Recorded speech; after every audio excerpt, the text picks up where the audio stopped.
마태복음 6장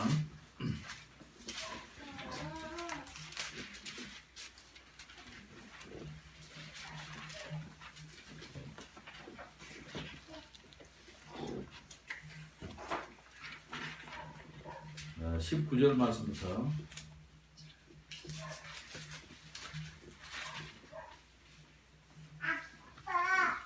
34절까지 같이 봉독합시다. 한 목소리로 시작. 너희는 위하여 세상에 살지 말라. 그러면 종과 도둑이 행하며 도둑이 구멍을 뚫고 도둑질을 하느니라. 오직 너희를 위하여 우물을 하늘에 쌓아라. 거기는 종이나 도둑이 하지 못하며 도둑이 구멍을 뚫지 못하고 도둑질도 못하느니라. 내 몸이 있는 곳에는 내 마음도 있느니라. 너는 몸의 등불이니 그러므로 내 눈이 상하면 온 몸이 밝을 것이요 눈이 하면 온 몸이 어두울 것이니 그러므로 내게 있는 빛이 어두우면 그 어둠이 얼마나 더하겠느냐. 한 사람이 두 주인을 섬기지 못할 것이니 꼭 이를 미워하고 저를 사랑하거나 꼭 이를 중히 여기고 저를 등히 여김이라. 너희가 하나님과 재물을 경험하여 섬기지 못하느니라. 그러므로 내가 너희에게 이르노니 목숨을 위하여 무엇을 먹을까 무엇을 마실까 몸을 위하여 무엇을 입을까 염려하지 말라. 목숨이 음식보다 중하지 아니하며 몸이 의보다 중하지 아니하냐. 공중의 새들과 신치도 않고 거두지도 않고 창고에 모아 들지도 아니하되 너희 하나님 아버지께서 기르시나니 너희는 이것보다 귀하지 아니하냐. 너희 중에 누가 영원함으로 그 필요한 한 자라도 더할 수 있겠느냐.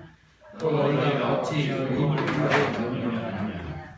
그의 백합화가 어떻게 자라는가 생각하여 보라. 수고도 아니하고 길쌈도 아니하느냐. 그러나 내가 너희에게 말하노니 솔로몬의 모든 영광으로도 이룬 것이 이곳 하나만 갖지 못하느니라. 오늘 있다가 내일 하늘에 던져지는 들풀도 하나님이 이렇게 입히시거든 하물며 너희가 뭐냐. 믿음이 작은 자라. 그러므로 영리하여 이르기를 무엇을 먹을까 무엇을 마실까 무엇을 입을까 하지 말라. 이는 다 이방인들이 구하는 것이라.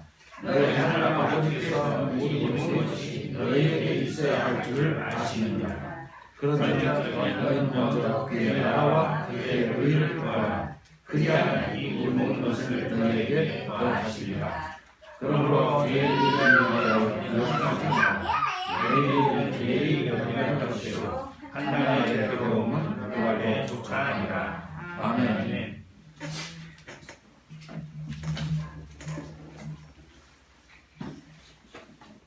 선으로 보는 구속의 역사 373쪽입니다.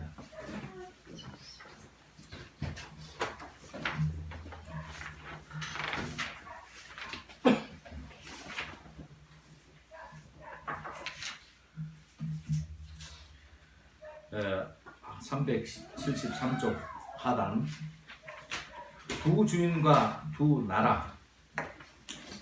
주님께서는 산상수훈의 그 말씀 가운데 비유로서 말씀하시는데 두 주인이 있고 두 나라가 있다. 그러면서 그 두 주인, 두 나라가 어떤 성향의 주인이고 나라인가 하는 것을 이제 풀이해서 말씀해 주셨습니다.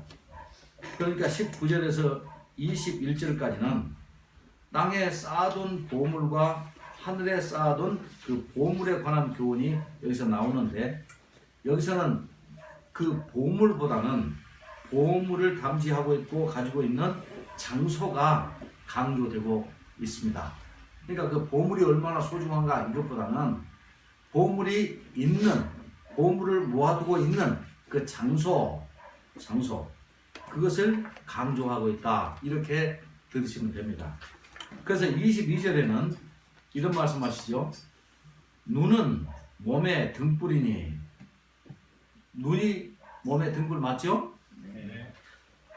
그러므로 내 눈이 성하면 온몸이 밝을 것이요 눈이 나쁘면 온 몸이 어두울 것이니 그러므로 내게 있는 빛이 어두우면 그 어둠이 얼마나 더하겠느냐. 여기서도 대조법이 나오죠.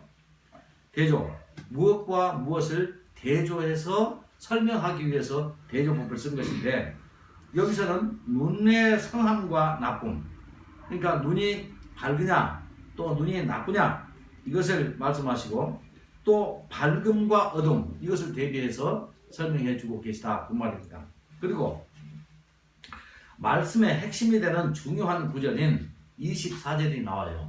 24절 아주 중요한데, 한 사람이 두 주인을 섬기지 못할 것이니 혹 이를 미워하고 저를 사랑하거나 혹 이분을 중히 여기고 저분을 경히 여김이라 너희가 하나님과 재물을 겸하여 섬기지 못하느니라. 이렇게 두 주인을 말하면서 그 어느 한쪽에 치중하는 그런 그 믿음을 가질 것을 이렇게 말씀하시는 것이죠. 그러니까 이것은 두 주인이 각각 누구이며 또 그 두 주인의 나라를 두고 사람들이 어느 한쪽에 속하는 상황을 말씀하시는 것으로서 두 주인을 함께 그리고 동시에 두 나라에 속할 수 없다 이 말씀을 하시는 것입니다. 그러니까 우리가 시민권을 가지면 하나만 가져야 되는데 두 나라의 시민권을 동시에 가질 수가 없다. 사람은 혹시 세상에서는 그렇게 할 수 있을지 몰라도 천국과 지옥 두 그 나라를 한꺼번에 한 사람이 소유할 수는 없다. 그렇게 말씀하시면서 우리에게 그럼 무엇을 말씀하겠어요? 결단하라는 얘기겠죠. 그 결단은 무엇을 말하겠습니까? 한쪽을 이제 포기하고 어느 한쪽을 택해라. 그런 얘기를 하시려고 하는 거겠죠. 기독교에는 회색 지대가 없어요. 회색 지대가 뭐라 그랬죠? 회색이 미술가들은 그림을 그릴 때 보통 원색을 그냥 하나 딱 단색을 이렇게 써가지고 이렇게 잘 쓰질 않아요. 예를 들자면 그 물감 중에 회색이라고 하는 회색이 있어요. 근데 보통 보면은 그 회색을 그냥 필요로 할 때 단색으로 쓰는 것이 아니라 두 가지 색을 합쳐가지고 회색이 나오도록 해가지고 이렇게 쓰는 거예요. 왜 그러냐면 회색은 그냥 주어진 색깔 그 빛깔 그것만 무조건 써야 되는 거예요. 근데 회색도 여러 가지 그 모양을 그리고 밝고 흐리고 하는 모든 내용을 표현하고 싶을 때 좀 더 회색, 진한 색, 좀 더 옅은 회색 이런 것을 구사할 때는요 그렇게 쓰는 것이 아니라 흰색과 검은색을 이렇게 조화를 해가지고 이게 만들어요. 그러니까 흰색과 검은색을 이렇게 조합을 하면 대등하게 조합을 하면 회색이 나와요. 회색이 나와. 그런 그 회색은 무엇을 말하냐면 검은색도 아니고 흰색도 아닌 그 중간지대를 말하기 위해서 회색이라고 이렇게 말하지 않습니까? 여기서 회색 기독교 내에는 회색 지대가 없다 그 말은 천국과 지옥, 사탄과 하나님 그 가운데에 끼어있는 어떤 색깔이라든가 아니면 어떤 존재가 존재하지 않는다 그런 것을 말하는 것이죠. 그러니까 사탄은 우리에게 가장 강력한 무기를 제시하는데 그게 뭐냐 그러면 회색지대가 있다는 겁니다. 회색지대가. 다시 말하면 우리는 흰색이어야 되는데 사탄은 검은색이거든. 근데 사람들이 이 내용을 알아버려요. 그러니까 꼭 흰색만 좋은 것이 아니라 그래가지고 그 가운데 절충하고 또 타협하기를 원하는 마음에서 항상 회색을 이렇게 우리에게 강조하고 제시돼요. 그 예로 말이죠. 연옥사상이 여기에 해당합니다. 연옥사상. 연옥사상 여러분 모르신 분이 있죠? 연옥을 어디서 말하죠? 천주교에서는 연옥이 있다 이렇게 가르쳐요. 근데 성경이 연옥이 있다고 가르칩니까? 한 군데도 없어요. 아무리 찾아봐도 없어요. 그렇다 그러면 성경만을 오직 그 논의의 그 핵심으로 삼고 있는 우리 개신교에서는 받아들일 수가 없죠. 그렇죠? 네. 개신교는 그것이 성경에 있느냐 성경에 없느냐, 성경이 그렇게 말하느냐 말하지 않느냐, 이것만을 가지고 무조건 우리는 논의를 하거나 말거나 결정하는 거예요. 근데 성경에 없는 얘기를 이렇게 한다 그러면 뭐가 됩니까? 여러분 요새 그 마약을 해가지고 유명한 그 미국 사람 한국에 와가지고 한국 사람이 된 사람 있죠? 할리, 로버트 할리인가 그 사람. 근데 그 사람이 우리 한국 사람들에게 굉장히 그 친숙하고 지금은 뭐 대단한 연예 무슨 프로에 많이 나오기 때문에 그러는데, 그 사람이 내가 누군지를 몰랐는데 요번에 밝혀졌죠? 그 사람이 처음에 한국에 왔을 때 70년대인데 그때 한국에 왜 왔느냐 그러면 몰몬교회 선교사로 왔어요. 선교사로. 그러니까 그 몰몬교하고 우리는 좀 우리 한국에서는 얼마 세가 약하지요. 근데 미국에서는 몰몬교가 상당히 넓어요. 좀 많이 있어요. 근데 그 몰몬교회는 선교사라고 해가지고 우리 한국 사람들이 선교사로 나가는 그 전문 선교사가 아니라 대학생들이 뭐 문화교류 뭐 그런 형식으로 뭐 어느 한때 잠시 이렇게 선교사의 교육을 잠깐 받아가지고 와가지고 그 교리를 이렇게 펼치거나 그렇게 하는데, 여러분 그 몰몬교가 뭔지 아십니까? 몰몬교는 우리가 가지고 있는 성경 위에 또 하나의 정경이 있어요. 몰몬이 받은 계시, 몰몬이라고 하는 사람이 하나님으로부터 특별한 계시를 받았다 그래가지고 몰몬 경을 가지고 있어요. 성경 하듯이 그들도 경이 또 있어요. 그러니까 이 사람들은 두 가지를 다 보는 거예요. 자, 이단들이 대부분 다 그렇죠. 또 모슬림들은 어떻습니까? 모슬림도 그렇죠. 우리가 쓰고 있는 일부의 성경을 갖고 있지만 또 그들만이 갖고 있는 게 또 있죠. 야, 코란이라는 경이 또 있어요. 성경 말고. 그 다음에 또 누굽니까? 그 안식교도 또 똑같아요. 똑같아. 또 그들의 교주가 받았다고 하는 특별한 그런 거 뭐가 있어요. 근데 천주교도 또 있죠. 우리는 성경이라고 절대로 인정할 수 없는 가경을 그들은 66권 성경 플러스 가경 이렇게 해가지고 쓰고 있단 말이에요. 그러니까 성경 의존적인 사고를 갖고 있고 사상을 갖고 있는 이 개신교에서는 결코 받아들일 수 없는 이유가 바로 성경 이외의 것을 성경하고 동일한 가치로 인정하고 있거나 혹은 성경보다 더 높은 가치로 인정하고 있는 그런 것 때문에 우리는 그들과 함께 할 수 없는 거예요. 그렇죠? 성경관만 같으면 괜찮아. 같은 성경 같은. 그렇죠? 그러면 이제 커다란 우리가 소위 이단이라고 말하고 있는 그 이단 그 집단들에 대해서 대충 알았겠죠? 여러분, 성경을 그들만의 성경을 또 가지고 있어. 그러니까 이 사람들이 왜 그러면 66권 성경을 그들도 성경으로 인정하고 있느냐 그러면 사실은 잘 안 써. 사실은 그들의 경전만을 쓰고 있거든. 더 심취를 해요. 그런데 66권 성경을 가졌다. 근데 그 성경 말씀은 66권 성경의 말씀은 그들이 가지고 있는 가경 혹은 또 다른 어떤 그 경전을 성경 그 자체가 거부하고 있어요. 거부하고 있다고요. 이 66권 성경 말고는 다른 것이 없다고 그랬는데, 근데도 불구하고 이 사람들은 왜 이 66권 성경을 그들이 고집하고 있겠습니까? 이유가 있겠죠? 그럼 뭐겠어요? 기독교 내에 들어와서 기독교인들을 뭐 하려고? 그렇죠. 바로 그거예요. 그러니까 66권 성경이 몰몬경에 대해서 절대로 인정할 수 없는 내용이 나와 있어요. 결코 없다 하는데, 그럼 그 사람들이 나중에 66권을 쓸 때에 자들이 필요해서 쓸 때에 절대로 기독교 경전 말고 다른 경전이 있다 없다 이 말씀을 쓸까요 안 쓸까요? 안 쓰겠죠. 자기들이 말하자면 취약점인데. 그러니까 있는 성경을 취사 선택한다는 얘기 아닙니까? 근데 성경은 뭐라고 말합니까? 1.1 획도 더하지도 못하고 뺄 수도 없다. 이렇게 성경 그 자체가 자기를 변호하고 있단 말이에요. 그렇죠? 자, 그러면 그 말씀을 그 사람들이 결코 자기들의 설교라든가 가르침의 어떤 내용으로서 인용을 안 할 거란 얘기예요. 하면은 자기들이 잘못됐다는 걸 알려지는데 그걸 쓰겠습니까? 이렇게 해서 그 사람들은 이율 배반적이에요.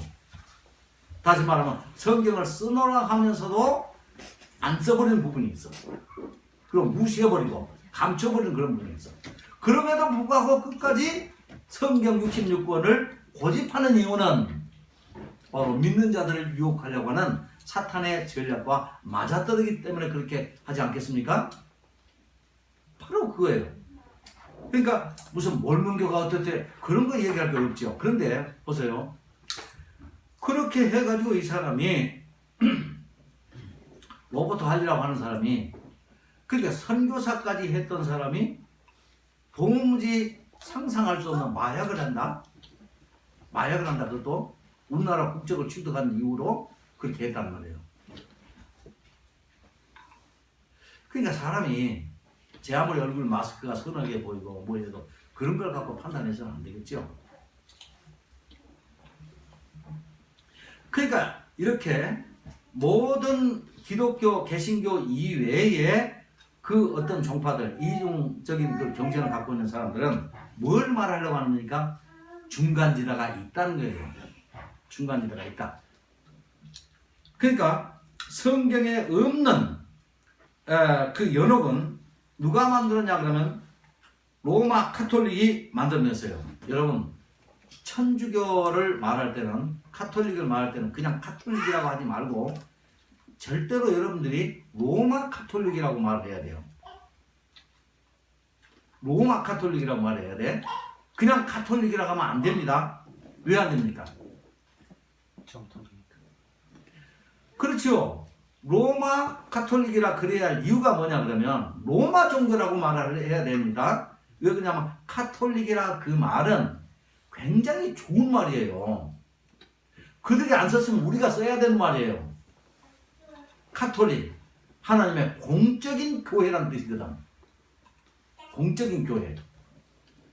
이 지상에 하나님께서 교회를 허락하셨는데 그것이 하나님이 공적으로 부여한 그런 교회다. 그런 뜻인데 이 사람들은 먼저 딱 생겼단 말이야, 이 말을. 그러니까 우리 개신교에서 우리를 카톨릭이라고 부를 수 없어. 근데 저 사람들이 명칭을 그렇게 하니까 우리는 뭐라고 불러야겠어요? 그거는 공적인 교회인 카톨릭이 아니라 로마 카톨릭이다. 그래야 될 거 아니에요.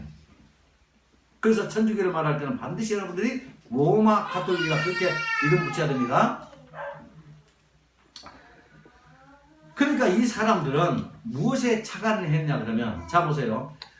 자 기독교인들이 바른 신앙생활을 하려고 하는데 그저 외부적으로 우리에게 어떤 행동 양식을 교회에서 자꾸 가르쳐. 자 주일날은 주님의 날이니까 반드시 교회에 와야 된다. 또 이것은 또 이렇게 해야 된다. 이것은 저렇게 해야 된다. 그러면서 교회에서 가르쳐지는 기독교인들의 행동 양식을 많이 가르쳐 주지요. 근데 자 술 먹지도 뭐 술 취하지 마라 그러죠. 술 취하지 마라. 이것도 하지 마라. 저것도 하지 마라. 뭐 하나 하지 많은 것이 많지요. 뭐 담배는 뭐 거기에 성경이 없다 할지라도 담배도 뭐 안 피는 거 이런 것들이 이제 말하자면 교회에서 만들어내는 그 준 법 아닙니까? 이런 거 다 하다 보면 자 요즘 세상에서 보세요. 친구들끼리 만나도 뭐 하면 전부 다 먹어야지요. 먹은데 거기 뭐 참이슬 안 나옵니까? 거의 뭐 아침 뭐? 아니 나 몇 개밖에 먹었는데 내가 많이 알아. 이런 거를 이렇게 자꾸 먹어야 되는데 그 먹고 그래야 사람들끼리 마음이 오고 가고 할 텐데 그게 안 되잖아. 나는 기독교이니까 못 먹겠어. 딱 그래 보면은 그 뭐 교제가 됩니까? 안 돼. 그러니까 이 천주교에서는 뭐라고 말하냐면 술 먹어도 괜찮아. 천주교에서는 신부들도 술 먹어. 이렇게 말하죠. 자 그러면 지난번에 내가 말했던 제가 막걸리 뭐 얘기가 나왔었죠. 그럼 또 그거하고는 어떻게 되는가? 그 내가 또 이중적으로 얘기하면서 말이 되겠죠, 또? 그러죠? 그런 것을 먹고 안 먹고 하는 그것이 우리가 하나님 앞에 직접적으로 죄를 지느냐 안 지느냐, 그런 것은 우리가 복음 안에서 복음을 이해하면 아무것도 아니에요. 그것은. 그렇죠? 그렇다면 왜 예수님은 포도주를 탐하고 뭐 그랬느냐? 예수님도 자셨잖아요. 그러면. 그러니까 이런 것들을 이 경우 저 경우 그 문자 그대로만 가지고 그 행위 하나하나만 가지고 이것이 옳으냐 그러냐 이렇게 말하면 안 된다는 얘기죠. 이것은 전체적인 구속사의 전 완전한 구조 속에서 이해하면 이것이 지엽적인 것인지 핵심적인 것인지 이걸 알 수 있게 된다, 그런 얘기죠. 그러니까 말하자면 우리 기독교인 누가 말이죠, 며느리가 시집을 와가지고는 교회를 나간다 그러면요, 그 예수 안 믿는 어르신들 큰일 나요. 왜? 자기가 죽으면 제사를 안 할 거니까. 딱 그러면 제사를 안 한다. 기독교인들이 제사를 안 지낸다. 자, 그러니까 그것 때문에 절대적으로 교회 못 나가게, 시아버지 시어머니들은 못 나가게 하고, 또 교회 가면 뭐 다 퍼다 준다. 또 그래서도 또 못 나가게 하고, 아무튼 이래저래 문제가 많아. 그런데 천주교가 그것을 그래서 교회 안 나가, 사람들이 대부분 그런 것 때문에 안 나가. 그런데 천주교가 묘원을 해서 그 중간지대를 만들었어요. 그래갖고 뭐야, 한국의 그 부모에게 또는 그 제사 지내는 거 이것은 우상 숭배가 아니다 그랬어요. 아니라고 로마 천주교가 로마에서부터 그 회의로서 결정을 했어. 그러니까 마음대로 제사를 지내죠, 이렇게. 그죠? 그렇게 해놨어. 그러니 시어머니 시아버지들이 며느리 교회 못 가게 할 이유가 없죠, 이제. 없어졌죠? 아니, 교회를 천주교를 나가더라도 제사를 지내주는데 자기한테. 근데 뭐가 걱정이야? 그렇게 해가지고 천주교가 비약적으로 발전했어요. 제가 어렸을 때 우리 그 읍내에 천주교가 들어왔는데 난리가 난 줄 알았어요. 무슨 공산당 뭐가 생긴 것처럼 난리가 났어요. 난리가 났어요. 그래가지고 그 천주교가 뭔지도 몰랐는데 무시무시한 무슨 뭐가 들어오는 걸 알고, 왜 사람들이 어른들이 저렇게 화급작 저럴까 그랬거든. 그러니까 그만큼 그때는 천주교가 몇 개 없었어. 무슨 시에 하나 혹은 뭐 하나 그렇게밖에 없었어. 그런데 그것이 어마어마한 속도로 발전합니다. 왜 그렇게 했습니까? 바로 이렇게 우리 한국 민족들이 하는 모든 그 무속적인 어떤 내용을 전부 다 용납해 주는 겁니다. 술 먹어도 괜찮다, 담배 피워도 괜찮다, 뭐 해도 괜찮다, 다 허락해 주잖아요. 그러니까 천주교에 나가도 못할 거 하나도 없어. 거기다가 천주교에 딱 가면요, 하얀 면사포를 여자들이 딱 이렇게 뒤집었어. 그러면 천사처럼 보이잖아. 시각적으로 보죠. 얼마나 멋있어. 미용적으로도 패션적으로도 아주 멋져 보여. 내가 그렇게 멋진 그 아베 마리아가 되어버렸어, 갑자기.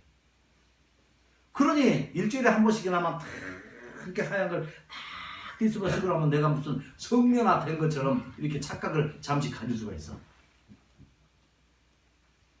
그러니까 이런 기독교인들에게 좋아할 수 있고 피해 나갈 수 있는 모든 걸 다 만들어 나왔는데, 그게 뭐냐면 우리가 소위 말하는 회색지대다. 근데 주님은 성경은 뭐라고 그랬어요? 너희는 검든지 희든지 둘 중에 하나만 하라는 거예요. 흰색이든지 검은색이든지 둘 중에 하나만 취사 선택을 하라. 어디 회색지대가 존립할 근거가 있습니까? 없잖아요.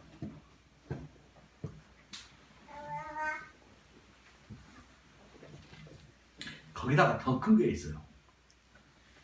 이 정도면 그냥 무조건 천주교 가자. 이렇게. 그게 뭔지 아세요? 연옥이 있다는 거예요. 연옥. 그 연옥은 어디냐 그러면 천국과 지옥의 중간지대 가면 돼. 성경은 천국이냐 지옥이냐 그 둘 중에 하나인데 거기밖에 없다는데 가운데가 연옥이 있다는 거예요. 근데 구원받지 못한 사람들이 물론 아주 악한 사람들은 그것도 윤리적으로 악한 사람들은 무조건 지옥으로 가. 그런데 그 사람을 위해서 누군가 열심히 그 후손이나 친구나 누가 아는 사람들이 열심히 말하자면 기도하고 또 그 사람을 위해서 또 뭔가 뭐 봉헌해주고 뭐 바쳐주고 치성을 바쳐주고 그러면 이 사람의 지옥 간 영혼이 지옥에서 팍 나와가지고 어디로 갑니까? 연옥으로 간다는 거예요. 중간지대. 거기 간다는 거예요. 전번에 그 서울의 그 원장님이 저한테 그런 얘기를 해줘서 깜짝 놀랐어요. 자기 천주교의 그 신부님이 성도들한테 이렇게 광고를 하더랍니다.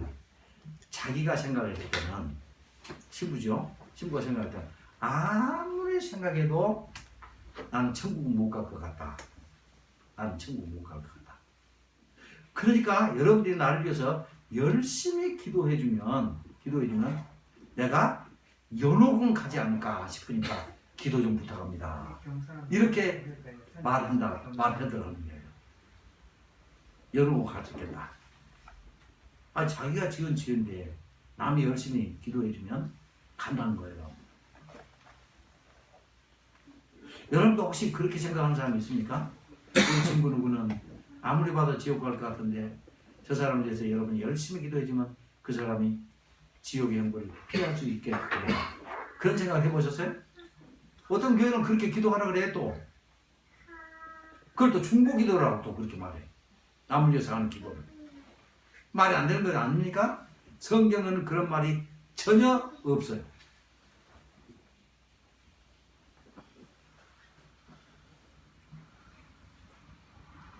죄의 유혹에서 벗어나지 못하고 계속 세상의 향락 속에서 살기를 원하는 그런 사람들에게는 이런 천주교적인 이런 말이 얼마나 복음과 같은 소리로 들리겠습니까? 술 먹지 못해서 거의 미치는데 그래서 교회 못 가겠다 하는데 술 먹어도 된다 그러니 제사 지내도 된다하니 안 갈 사람 어디 있겠습니까? 사탄의 이러한 말에 사람들이 유혹되는 가장 큰 이유는 뭐냐 그러면 사탄은 절대로 사람들에게 자기를 섬기라고 말하지 않는다는 사실입니다. 사탄이 하나님 섬기지 말라고 하지 대신 나를 섬겨라 그런 말 안 해. 절대로 안 해요. 금방 들통나니까 안 해. 그러나 실제적으로 내용적으로 그가 하나님을 떠나면 자기 식구야. 그러면 자기가 원하는 소욕은 다 얻은 거 아닙니까? 그는 절대로 사람들에게 나는 너희들을 지옥 보내지 않는다. 지옥 보낸다. 그런 말 안 해요. 지옥 보내지 않는다는 거예요. 아담을 미혹시킬 때도 그랬어요. 네가 하나님과 같이 될 수 있다 이렇게 말했지. 네가 하나님을 떠나서 나를 섬겨라 그렇게 말하지 않았단 말이에요. 내 자신이 가장 중요해. 그래서요. 난 노래 중에 자꾸 내가 의심을 하는 그런 노래가 있어요. 왜 어떻게 누가 그렇게 말하는지 모르지만 당신은 사랑받기 위해 태어난 사람 그 노래 가사를 나는 많이 생각해봤어. 너무나 유명한 노래죠 우리한테. 당신은 사랑받기 위해서 태어났어요. 말 되는 것 같기도 하고 안 되는 것 같기도 하고 좀 헷갈리죠? 우리가 사랑받기 위해서 태어났어. 그 말이 내포하고 있고 한 내용을 한번 생각해 보세요. 우리가 세상의 주인이야. 우리가 내가 가장 소중해. 자녀들이 모두가 다 나는 사랑받기 위해서 태어났고 내가 가장 소중한 엘리멘트야. 우리 가정에. 이렇게 해보니까 나밖에 몰라. 애들이 나밖에. 내가 사회의 일원으로 살아가는 것을 상당히 방해하는 요소가 바로 그런 내용이에요. 사회는 두 사람 이상이 모여서 서로 양보할 건 양보하고 서로 보답거리면서 같이 살아가는 그 사회를 그것을 사회라 그래요. 나만 위하는 그런 세상. 거기다가 또 하나 낳기 뭐 보통 그렇지 않아요? 그러니 얼마나 이 아이의 교육이 그 자체로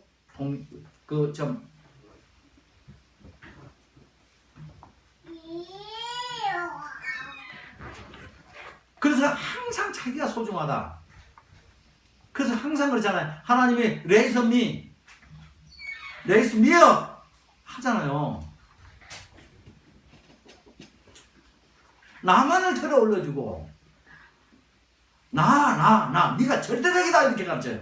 그게 누굽니까? 사탄의 교육이에요. 하나님 앞에 쫓겨나서 하나님의 이름을 부르지도 못하는 그 처참한 그런 사람이 사랑받기 위해서 뭐 어떠고 가장 소중하고 네는 니를 위해서 살아라. 네가 가장 소중하다. 이게 말이 되는 얘기예요.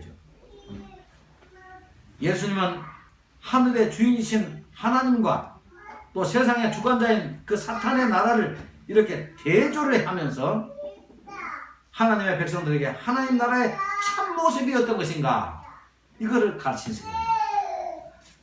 하나님 나라는 세상의 나라와 같지 않냐고 억지로 권세로 누르고 그렇게 하는 것이 아니라 우리가 섬기는 하나님은 자기의 하나밖에 없는 아들까지라도 처참하게 우리의 죄값을 내어주시고 그리고 우리를 사랑하시고 그 왕이 친히 오셔서 제자들의 그 꼬랑내나는 발가락까지 씻겨주시는 그러면서 인격적인 왕으로서 살아가시는 그런 분이란 말이에요.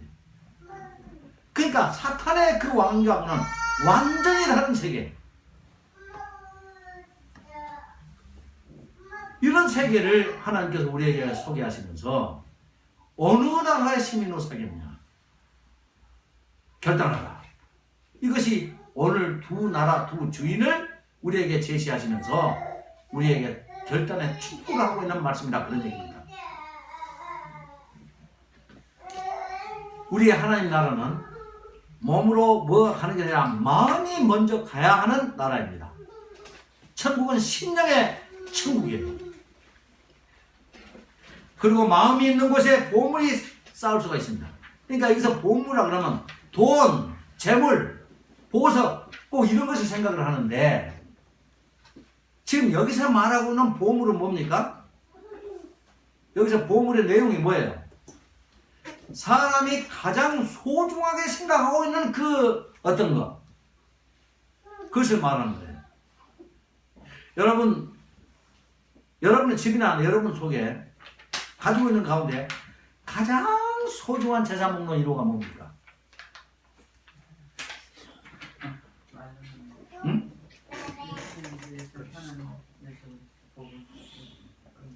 마누라라고 안 하네. 우리 집 남편이요. 남편이 보배죠. 최고 소중한 거죠. 재산 목록 1호 하니까 남자들한테 뭐냐 하니까 우리 마누라. 재산 목록 1호 돈.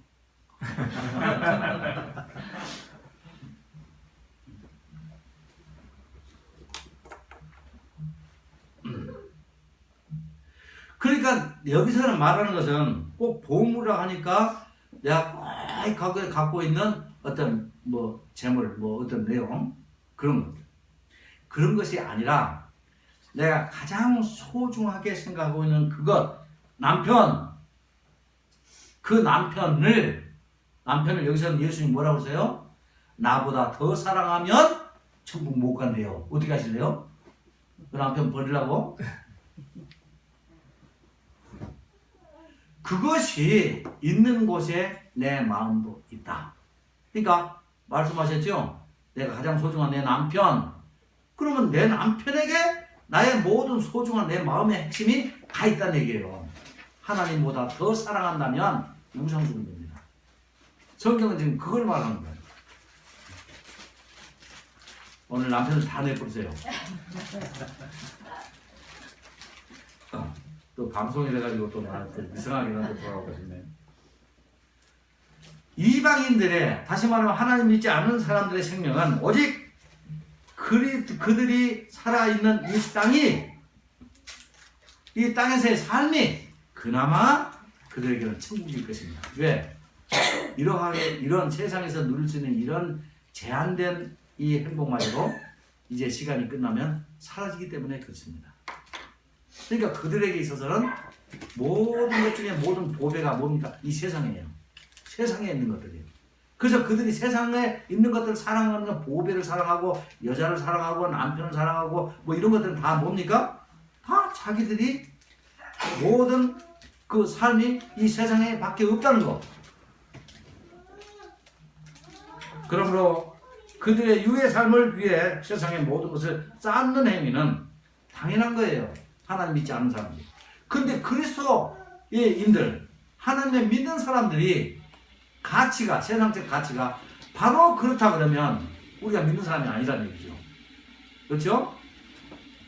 우리의 모든 가치는 세상에 보이는 것들, 인과관계, 가족관계 이런 것들을 소중하게 여기지 말라는 것이 아니라 여기서 말하고 있는 내용은 그것들이 전부에서는 안 된다는 거예요. 네 마음에 가장 심각하게 가 있는 그것이 우상숭배예요. 그러니까 성경은 뭘 말하려고 하는 거예요? 너의 보물은 어디 있다고? 하나님에게 있다. 하나님을 너의 보배로 삼아라 그런 뜻이에요.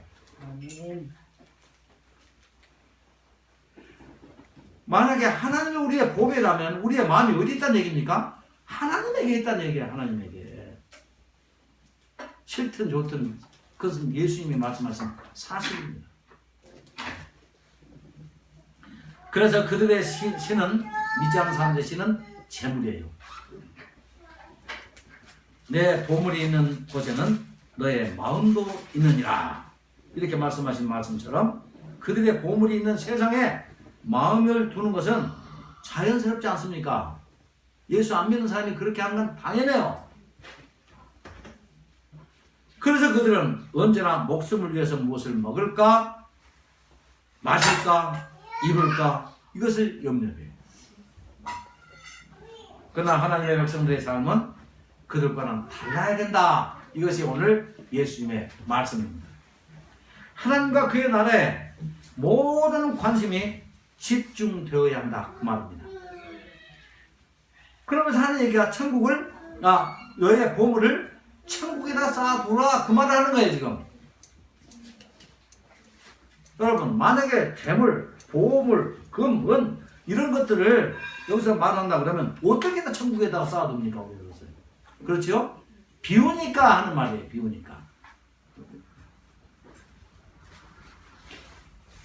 하나님은 자기 나라의 백성들이 되겠다고 하는 사람들의 삶을 책임지셨습니다. 그래서요, 여기 지금 산상수훈은요, 산상수훈은 5장, 6장, 7장까지가 산상수훈이라고 그랬죠. 그런데 산상수훈은 무엇으로 시작하냐 그러면 천국으로부터 시작해요. 천국으로 심령이 가난한 자는 복이 있나니 천국이 저희 것입니다. 했죠? 그런데 우리가 조금 더 공부하겠지만 이 산상수훈이 끝날 때 뭘로 끝나냐면 또 천국으로 끝이 나요. 그렇죠? 그래서 그 세 장에서 하고 싶은 말은 뭡니까? 전부 다 지금 오늘 이 말씀처럼 결국은 하나님이 우리의 보화가 돼야 되고 하나님의 나라가 우리의 고국이 돼야 되고 우리의 모든 것들은 하나님의 나라에 올인하라고 하는 말 아니겠어요? 그러면 그 다음에 조금 이따 나오지만 그 다음에 어떻게 하시냐면 그 말씀 딱 끝내놓고 나서 산 위에서 내려와요. 자, 그 말씀을 들은 사람들과 함께 같이 산 위에서 내려오시죠. 근데 거기에 병자들도 있지, 굶은 사람도 있지, 뭐 여러 가지 종류의 세상의 문제를 갖고 있는 사람들이 다 있단 말이에요. 그렇죠? 근데 예수님이 그러고 나서는 각종 그래도 병자가 제일 힘드니까 병자들을 쫙 고쳐주세요. 배고픈 사람들에게 이적으로 배를 불리게 해주셔서 눈이 감은 사람에게 눈을 뜨게 해주셔. 그러니까 그런 이적이 나타나. 이것은 무엇을 말하냐 그러면 내게로 온, 다시 말하면 천국에 이제 올인하기로 마음 먹고 예수님이야말로 우리의 왕 중에 왕, 하나님의 중에 하나님 이렇게 섬기기로 작정한 백성들에게 그때부터는 모든 세상의 삶의 모든 것들을 내가 책임진다 그 말이에요. 책임질 수 있는 왕이다 이거예요. 너희도 앞으로 계속해서 얘가 먹고 살아라, 이적을 나타나고 먹고 살아라, 다 누구든지 다 건강하고 살아라 이게 아니라 자기가 모든 것, 자기에게 매달리는, 자기를 의지하는 모든 자기 백성들을 이 왕은 먹이실 수 있고 치료하실 수 있고 모든 걸 다 해결하실 수 있는 그런 왕이다. 이것을 증명하는 거예요.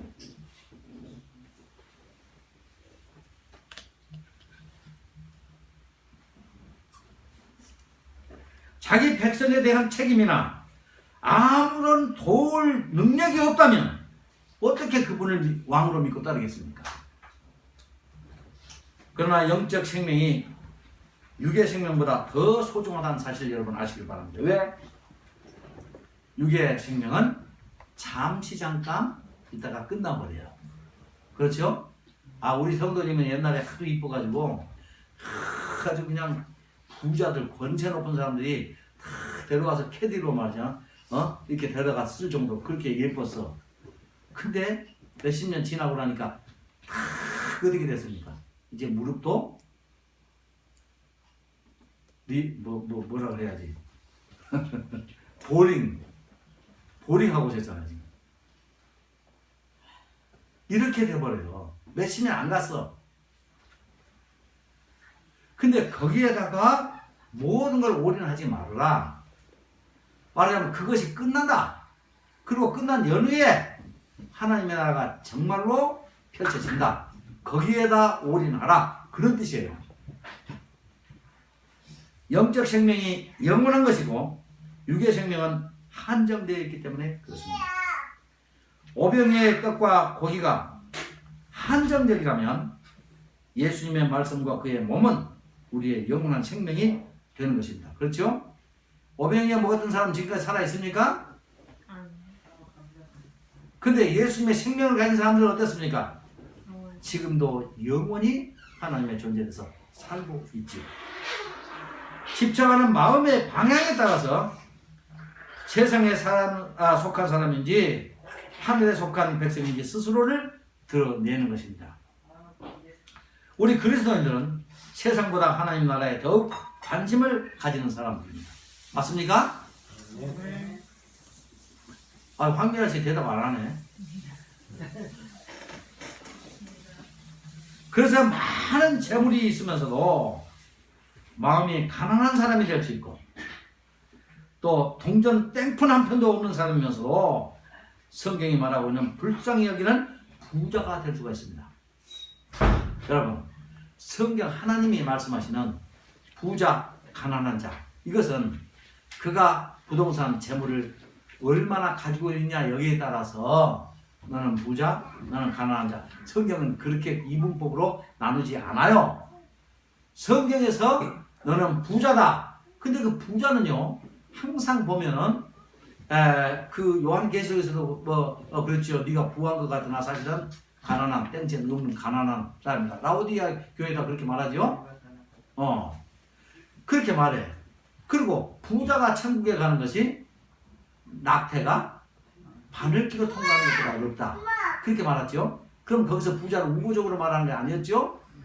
자, 그러면 성경에서는 부자에 대해서 이렇게 말하자면 부정적인 시각으로 많이 얘기해. 다는 아니지만 나 얘기를 하는데, 그러면 그 부정적인 의미의 부자는 어떻게 해서 하나님은 그 부자인지 아닌지를 구별하시냐는 거예요. 누구는 부자고 누구는 아닙니까? 그러니까 성경은 아주 부자, 돈을 많이 가지고 재물을 많이 가지고 토지를 많이 가진 사람을 부자라고 하기도 하지만 부자라고 그렇게 해. 근데 가난한 사람은 또 아무것도 없는 것은 그게 일반적이죠. 일반적인데. 근데 성경은 뭐라고 말하냐면 땡전 한 푼도 없는 사람도 굉장히 부유한 사람이라고 이렇게 말하는 거예요. 또 굉장히 물질을 많이 가진 사람도 굉장히 가난한 사람이라고 그게 수치스럽다고 얘기를 해요. 그죠? 뭘 두고 말합니까? 예루살렘 성전에 주일날 예수님 가보시니까 예배 시간에 들어가기 전에 저 헌금함에다가 그냥 오면서 그 헌금들 하는 걸 가만히 예수님께서 이렇게 보시는 거예요. 가만히 보니까 부자들이 그냥 멋진 옷을 입고 오는 부자들이 종 데리고 탁 오는데 종이 크다는 자루 가지고 와. 왜 자루 가냐면 옛날에 종은 지폐가 아니거든. 금은 이렇게 주화거든. 그러니까 그 주화를 갖다가 자루에다가 큰 자루에다가 이렇게 넣어가지고는 헌금을 이렇게 거기다가 탁 불어넣는데 그냥 조용히 가서 그냥 이렇게 놓으면 되는데 어떻게 하면 손을 높이 들어 그리고 쏟아 그러니까 쫙 그러면 그 성전에 온 모든 사람들이 그 소리가 나니까 전부 쳐다봐. 제가 여러분한테 좀 하나 고백할 게 있어요. 옛날에 제가 관광차 라스베가스를 갔어요. 라스베가스를 가면 뭐가 있죠? 호박전. 온통 지하에서부터 시작해서 온통 거기 하룻밤에요. 호텔 하룻밤에 20만원 30만원 하는 호텔을 공짜로 자기 해주는 거예요. 여기 가세요. 그 호텔 밑에 있는 그 카지노에 가가지고 쓰기만 하면 호텔방 공짜야. 근데 그 공짜라고 한다는 의미가 없어. 왜? 그 좋은 호텔에 가고 잠만 자는 사람 거의 없어요. 전부 다 밑에 내려가지고는 하는데 와 세상에 거기는요 일부러 그렇게 해서 이렇게 돈을 딱 넣고 탁 이렇게 한다든가 이렇게 하면은 걸렸다 그러면 밑으로 돈이 탁 나와. 10개 뭐 하나 넣는데 10개가 나온다든가 50개가 나온다든가 100개가 나온다든가. 근데 그 밑에 돈이 나오는 거기를 뭘 했냐면 스탠 아주 소리가 엄청나게 크게 나와.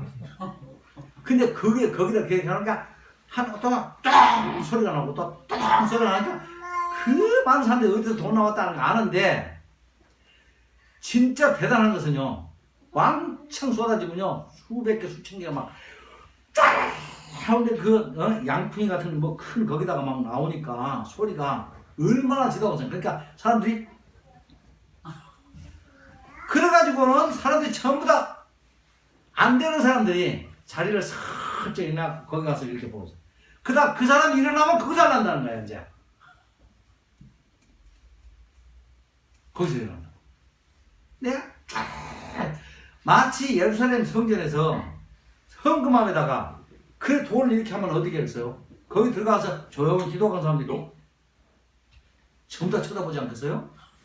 전부 다. 그러면 와 누구냐? 와 그 부자 누구네? 다 알아주는 거예요. 야 저 사람 때문에 이 성전이 유지가 되는구나.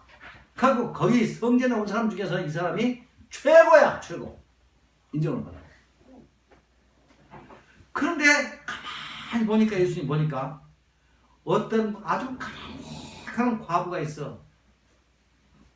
이 과부는 딱 봐도 그냥 너무나 가난하게 보여. 근데 이 사람이 오더니 조용히 아무도 누가 보는 거 안 보나 보더니 품에서 뭘 꺼내더니 원래 살짝 갖다가 넣었어. 한 푼. 그러니까 우리나라 돈으로 말하자면 지금으로 100원짜리 하나 아마 되겠지? 그걸 갖다가 동전을 해놓고 왔어. 그러면서 얼른 사라져. 부끄러우니까 누가 볼까봐. 그러니까 예수님께서 그의 제자들에게 이렇게 말합니다. 저 여자 보지? 저 여자가 여기 성전에 나온 사람 가운데 가장 많이 흥분했다. 가장 많이 흥분했다. 부자는 많이 있는 것 중에서 그 일부를 지극히 일부를 갖다가 냈지만 저 가난한 저 여자는 아마 저거 내놓고 오늘 점심을 굶을 수도 있어. 근데 그걸 아낌없이 내버렸어. 그러니까 저 여자가 가장 많이 냈다는 거야. 자, 이렇게 판단해 주시는 주님이 있으니 우리 가난한 여러분들 얼마나 행복합니까? 세상 사람들은 몰라. 액수만 보고 그 액수가 얼마 그러면 다 그렇게 그것만 보지만 우리 주님은 여러분의 속마음까지 살펴주시고 그 여러분의 마음속에 그 고통까지를 다 보시고 계시고 여러분의 마음의 그 중심에 자기를 얼마나 사랑하는가 그까지를 보신다는 사실이에요. 얼마나 행복합니까? 그런 분이 우리의 왕이세요.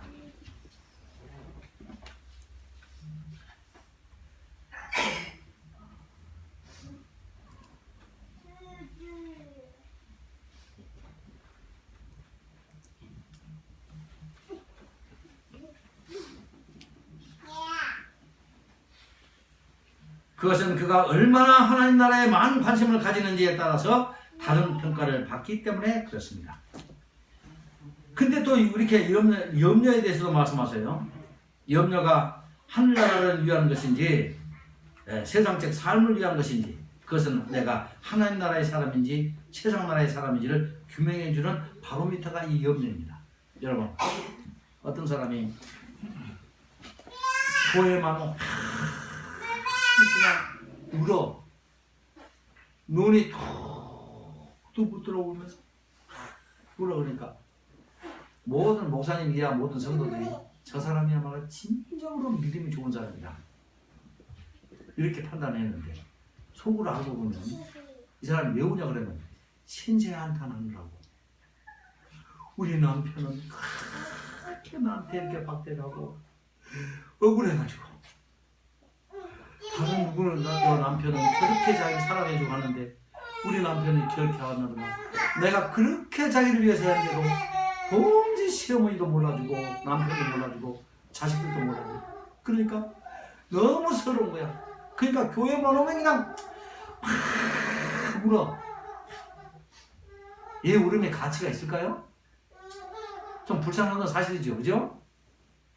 물론 주님께서 들으시겠죠.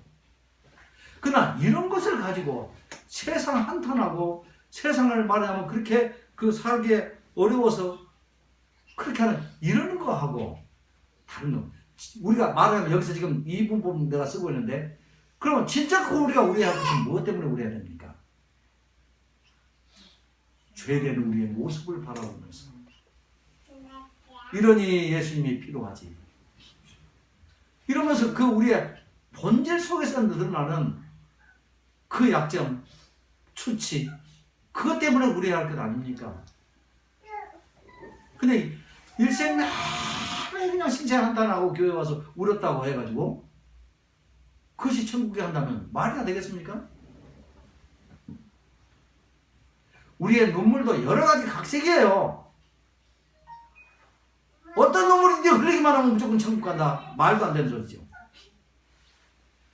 우리 주님은 우리의 마음의 그 핵심 소재 그걸 보신단 말이에요.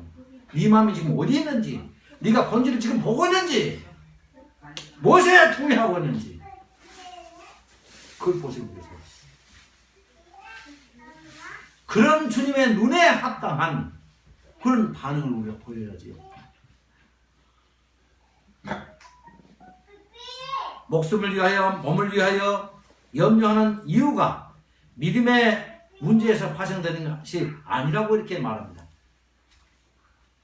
염려 걱정 막 하는데 내일 먹고 살고 내일 무엇을 입을까 내일 뭘 어디서 살까 이것만 가지고 한다면 주님과 상관없는 거예요. 그래서 염려란 말이 여기 무려 6번이나 등장합니다. 염려는 원래 따라합시다. 마음이 나누어지다. 히브리어라든가 이런 이렇게 그 헬라를 이렇게 보면요, 염려 해보면 그 무슨 뜻이냐 그러면 마음이 나누어지다는 뜻이에요. 하나님을 믿고 그의 나라의 믿음을 가진 사람들은 하나님의 보호를 신뢰하고 그에게 모든 것을 맡길 것입니다. 그러나 염려는 믿음의 흔들림이나 불신에서 나오는 것입니다. 여러분, 주님께서 모든 걸 다 책임지신다고 하는데 왜 염려합니까? 못 믿으니까 하는 거 아닙니까? 주님의 그 말씀을 못 믿으니까 염려하지. 이 세상에 목표를 둔 사람들이 세상을 위한 그런 투자나 염려하는 것은 그들 스스로 자신들이 시간이 한정되어 있음을 보여주는 것이에요. 그러나 그리스도인들이 염려하는 것은 이미 하나님에 대한 신뢰에서 마음이 갈려있다는 것을 의미합니다. 하나님을 믿으니 또 나를 믿으라 했는데 예 아멘 해놓고 나서 또 가서 염려해. 푹 한숨을 쉬면서 어떻게 사실 안 할 수 없는 건데 그 순간에 우리의 마음이 지금 주님을 믿을 것인가 못 믿을 것인가 마음이 갈리고 있다는 얘기 아니겠어요? 믿지 못하든지 흔들고 있든지 그래서 두 가지를 모두 붙들려고 하는 것입니다.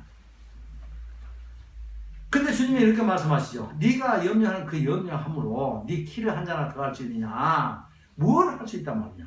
할 수 없다 그러면 하지 말아야지. 그러면 해도 소용없는 쓸데없는 짓을 왜 하느냐 그 말이에요. 지금.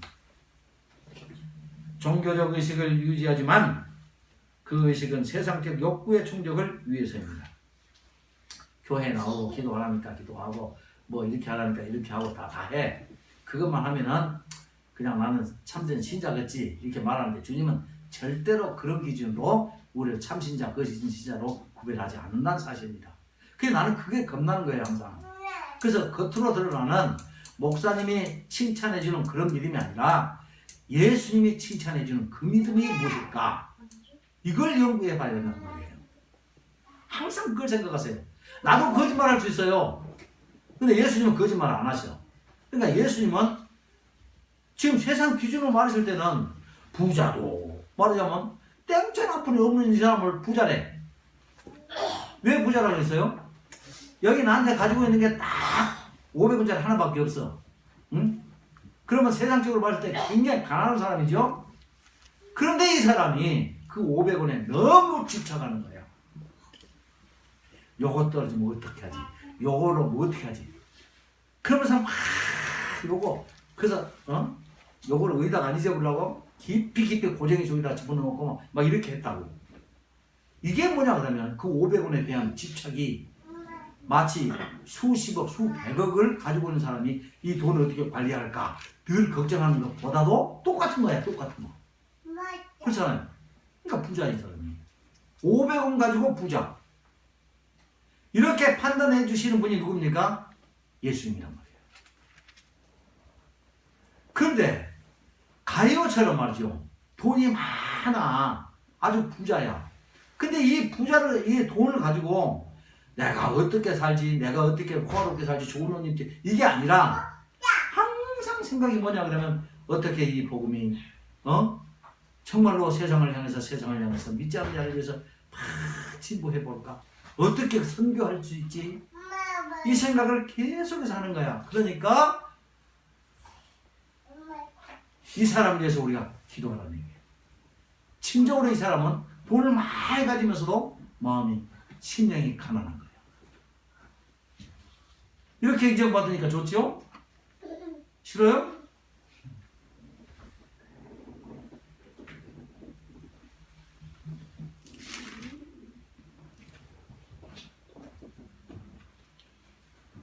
순복음교회 가면요 참 해괴한 논리가 있습니다.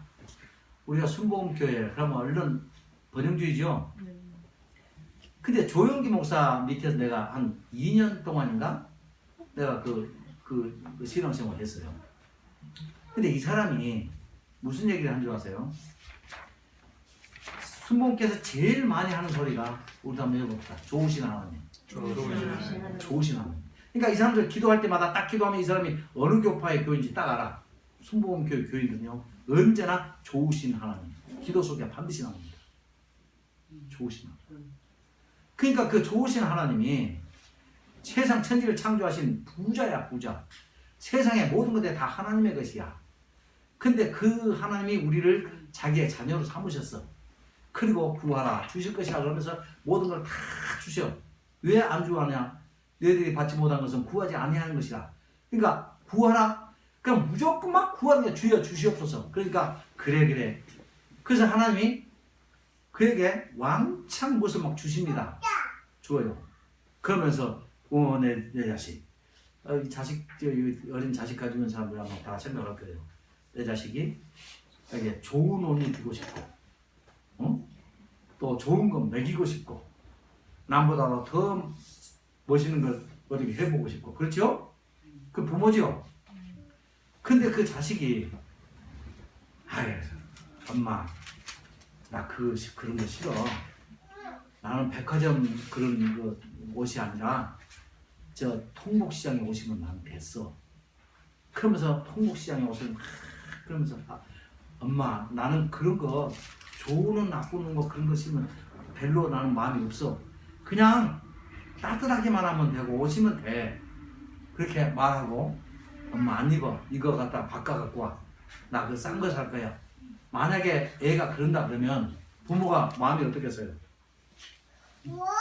이러면 너 잘 먹여보려고 잘 먹여보려고 내가 고생하고 힘들어서 일하고 그렇게 해서 잘 먹여보려는데 그게 싫다면 말이 돼? 내 부모 내 마음은 어떠냐? 그럼 서운하겠죠? 그걸 말하는 거예요. 우리 하나님은 우리가 좋은 거 먹고 좋은 거 누리고 편안하게 마음껏 세상에 좋은 것들을 누리는 것 이것을 가장 원하신다. 그것이 부모다. 우리 하나님이. 근데 우리가 그런 걸 거부하면 대견이라는 거야. 우리가 잘 먹어주고 잘 입어주고 잘 살아주는 것이 주님을 위한 거야. 엄마 아빠를 위한 거야. 이런 논리를 펴요. 그래서 좋으신 하나님이라는 거예요. 왜? 항상 좋은 것을 우리에게 주시려고 하시는 겁니까? 이게 말이 됩니까? 이게 아멘 돼요? 이상하네. 근데 그거를 내가 아니라 사도 바울이 그런 교회가 있었어. 그런 성도들이 이렇게 생각하는 순복음교회 교인들 같은 똑같은 그런 교인들이 있었다고 그 사람들한테 아주 신랄하게 비꼬아 버려요. 어디서? 고린도 교회가 그랬어요. 고린도전서 4장에 보면 나는 참 읽어도 똑같은 하나님, 정말로 하나님 잘 믿는 사람들은 우리는 내일 잡아다가 죽일 사형 선고를 받고 죽일 그 죄인들처럼 우리는 정말 비참하고 돼 있는데 똑같이 하나님을 믿는다고 하는 너희들은 그렇게 왕같이 돼버렸구나. 꼴 좋다. 그래, 너희들이 왕이라면 제발 부탁이 나도 왕 하나 좀 시켜주라. 나도 좀 그렇게 누려보게. 그러면서 비꼬아요. 지금 여기서 바울 사도가 하나님의 편일까요? 아니면 사탄의 편일까요? 자, 그럼 이 말씀을 어떻게 받아들여야 됩니까? 순복음 교회식으로 우리가 호와 호식하고 잘 누려주는 것이 하늘에 계신 아버지를 위하는 길이다. 여따이시라면서 사도들은 지금 나가서 복음을 증거하기 위해서 굶고 매맞고 형편없이 이렇게 살아가고 있으면서 나는 그 디모데 후서를 보면서 너무 마음이 아파. 바울 사도가 세상에 오단벌이 없어가지고 그 외투를 지중해를 건너서 좀 갖다 달라는 거야. 그게 무슨 엄청난 비싼 프랑스 제거서요?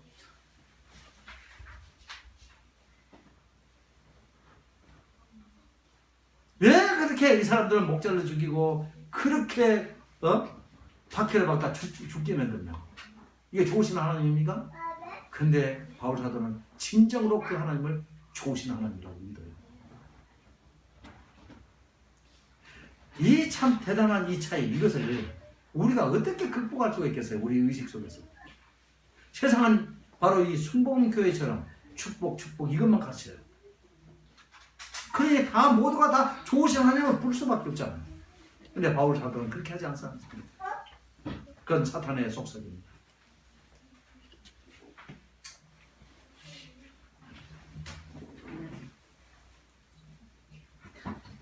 그들에게 하나님의 계획이나 구속의 경륜이나 하나님 나라의 진행 방향과 여정은 아무런 의미가 없어요. 그저 내가 누리면 되는 거예요. 아버지의 품에 있는 부여를 좀 더 많이 받아내서 누리자. 이것이 바로 그들의 목표가 되었습니다. 그래서 그들의 모임은 언제나 집회했다 그러면 뭡니까? 축복송이에요. 전부 다 축복송이에요. 또 기도의 목적이 기적과 축복받음에 있습니다. 신의 이름만 다르지 저 이방의 무속신앙을 믿고 있는 사람과 하나도 다를 것이 없어요. 그들은 하나님을 인격적으로 절대로 접근하지 않아요. 무속적으로 접근합니다. 이런 자들을 우리는 번영주의자라고 부릅니다. 성경의 모든 기적을 이 번영주의에 결합을 시킵니다. 그러니까 전에 말씀드렸죠. 복음서에 두 파트가 있는데 그 전반부가 그분이 누구신가. 그렇죠?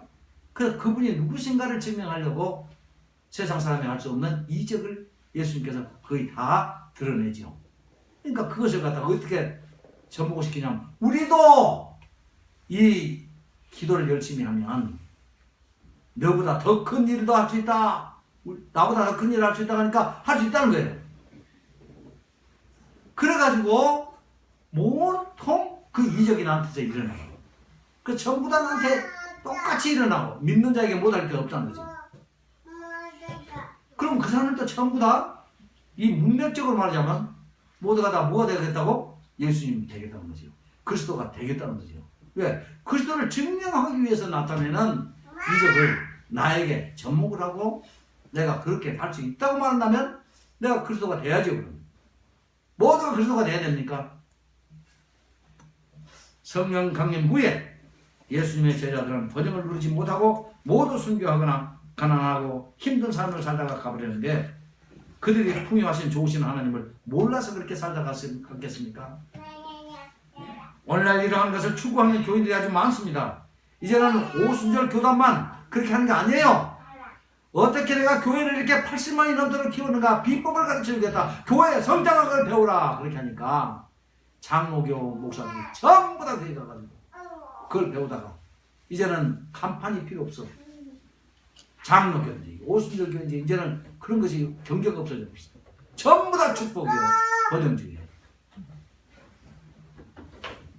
이것이 바로 또 하나의 회색 기도요. 중간 지대인 셈입니다. 그런데 주님은 이런 자들에게 이렇게 말씀하시죠. 공중의 새를 봐라. 천국께서 기르시나니 너희는 이것들보다 귀하지 아니하냐. 들의 백합화가 어떻게 자라는지 생각해 보아라.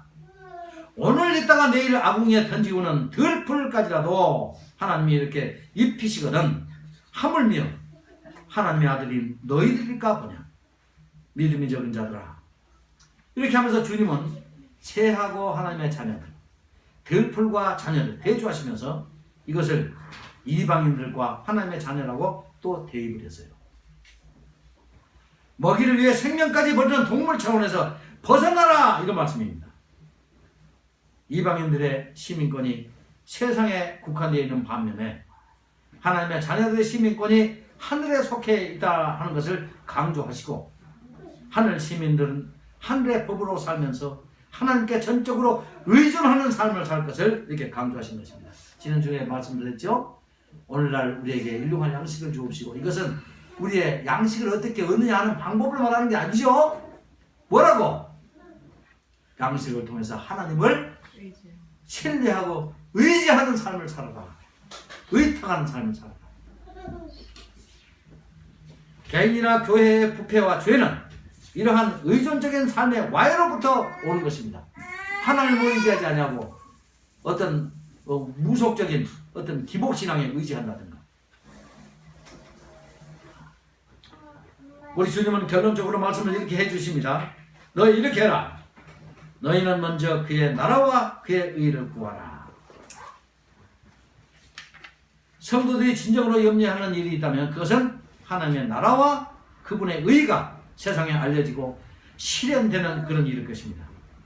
주님의 소원은 우리의 소원이 되어야 되고 주님의 목표나 계획 또한 우리 것이 되어야 됩니다. 우리가 마음과 행동 모든 것들이 다 주님과 일치가 되고 하나가 되어야 된다는 거예요.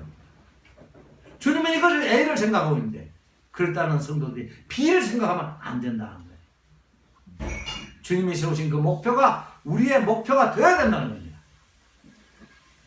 왜냐하면 주님이 이것을 위해서 오셨기 때문에 그렇습니다. 네, 우리 사회에서 이중국적자를 주곱지 않게 보는 거죠. 이번에 박누구 장관이 그 아들이 이중국적을 가졌더라고요. 그렇죠? 그래가지고 이제 난리가 났어. 그러니까 하나를 이제 포기한대. 또 주식을 너무 많이 가졌다. 또 이렇게 말하니까 어떡하나. 그거 당장 팔아치우겠다. 이것이 말이나 되는 얘기입니까? 지금 팔아치우면 뭐 어쩌다. 우리가 지금 그 마음을 보고 있는 건데 지금. 이래도 되는가? 근데 지금 이제 팔아치우면 괜찮다는 거예요. 참 그런 사람이 우리나라 헌법을 뭐 해석하고 뭐 하는 뭐 지도자가 되겠다니 기가 막힐 일 아닙니까? 어찌 보면 국정 문제는 그다지 큰 문제가 아닐 수도 있지만은 하나님과 사탄, 영적 하늘과 물질의 세상 나라를 동시에 섬기는 일은 예수님 안에서는 있을 수가 없습니다. 그것은 사도 바울의 지적대로 너희는 다시 같이 읽읍시다. 시작.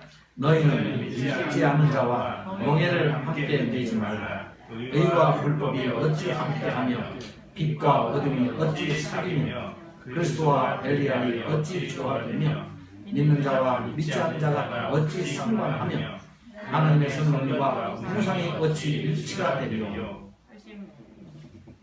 여기서 벨리알은 바알을 말해요. 하나님은 자기 자녀들의 필요를 이렇게 아십니다. 말하지 않아도 아셔요. 그리고 그 필요를 공급하실 것입니다.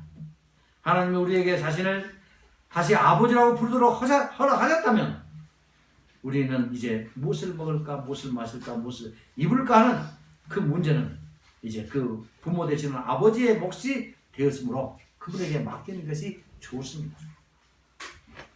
염려는 하나님을 불신하는 자들이 그들의 신인, 물질의 신에게 하면서 매달리는 것이 염려입니다. 만약 하나님을 우리가 진실로 믿는다면 의식주 문제를 가지고 염려할 것이 아니라 아버지의 나라와 그분의 의가 이 땅 위에서 온전히 나타나도록 염려하면서 기도해야 할 것입니다. 물론 그것도 하나님의 구속의 전 경륜 속에서 이제 완성되도록 계획되어 있지만 우리들의 그 염려하는 마음을 통해서 하나님과 하나의 마음을 소유하게 되는 것입니다. 그러니까 세상을 향한 염려하고 우리가 하나님 나라의 진보를 위하여 염려하는 것과 다르지요? 주님을 의존하십시오. 그분의 진정한 시민이 되십시오. 그러면 주님께서 여러분이 걱정하는 것을 아시고 계시기 때문에 다 해결을 하실 것입니다. 기도하십시오.